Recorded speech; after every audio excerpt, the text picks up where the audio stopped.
Igongona rĩa gũkũngũĩra mĩaka 15 kuuma rĩrĩa kĩama gĩa PNU kĩombirwo rĩrehire hamwe atongoria ngwatanĩro ya AZIMIO la Umoja matongoretio nĩ Raila Odinga kũrĩa gwa thikũ ya kerĩ kĩrũmanĩrĩrio mokĩrĩire thirikari ya Kenya Kwanza makiuga nĩ ĩremetwo nĩ gũtongoria bũrũri. Odinga akĩhinyĩrĩria wathani wa President Ruto na thirikari yake ũkoretwo thararĩte nĩ ũndũ wa gũkorwo akĩamũkĩra MOTARO MORU kuma kũrĩ maabitha thirikari, ũndũ ũrĩa mũcũngĩrĩirie gũtũngio ũregani mũnene makĩria tabarĩra-inĩ itiganĩte cia thirikari ta ya waki wa nyũmba cia thogora mũbacĩrĩre. This regime is failing because of poor advice. Because of poor advice. So this is running around without any think tank. No thinking, just tutafanya hii, tumeandika katika manifesto yetu, but nobody is thinking. This regime is moving like a blind person in the highway. It is very unfortunate indeed.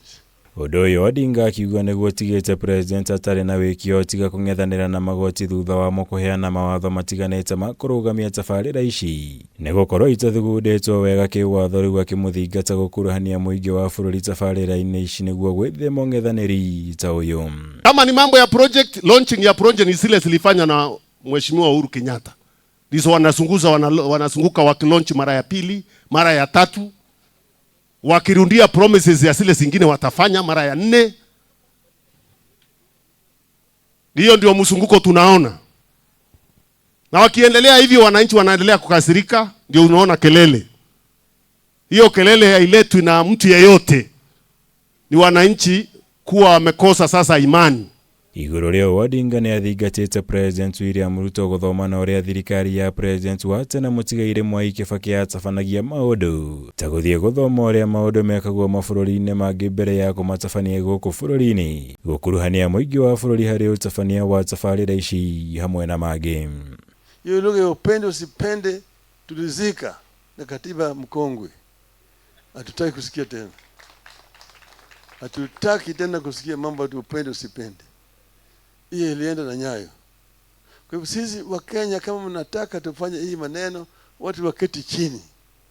Let us have a proper dialogue, a national dialogue of how this program is going to be rolled, so people own it properly. Let people understand what you want to do. Atongoria nĩ mahinyĩrĩirie mũrũgamo wao wa gũthingatithia ũrũmwe gatagatĩ ga ciama itiganĩte iria ciũmbĩte ngwatanĩro ĩno ya AZIMIO la Umoja gũkũ makĩhĩta kwambĩrĩria mĩbango ya kwĩharĩria gĩthurano kĩnene kĩa mwaka wa 2027. Just the way PNU is a party of national unity, AZIMIO ni chama cha kuazimia umoja wa taifa letu. Na hatutakubali tugawanywe ama tugawanyike. AZIMIO letu ni unganisha wa Kenya, taifa hili liwe taifa moja la Wakenya wote bila ubaguzi ya shareholders na non-shareholders. Kwa hivyo sisi lazima tuwe kule, kuko na team ambayo inataka kubadilisha hiyo, na hiyo team nyingine ni AZIMIO la Umoja ikiongozwa na baba Raila Odinga. The stronger PNU, the stronger Jubilee, a stronger Wiper, a stronger now Kenya, and a stronger ODM, a stronger DAP equals to a stronger AZIMIO. Gerivotera Kameme TV, Jitago Maura, Wagunya.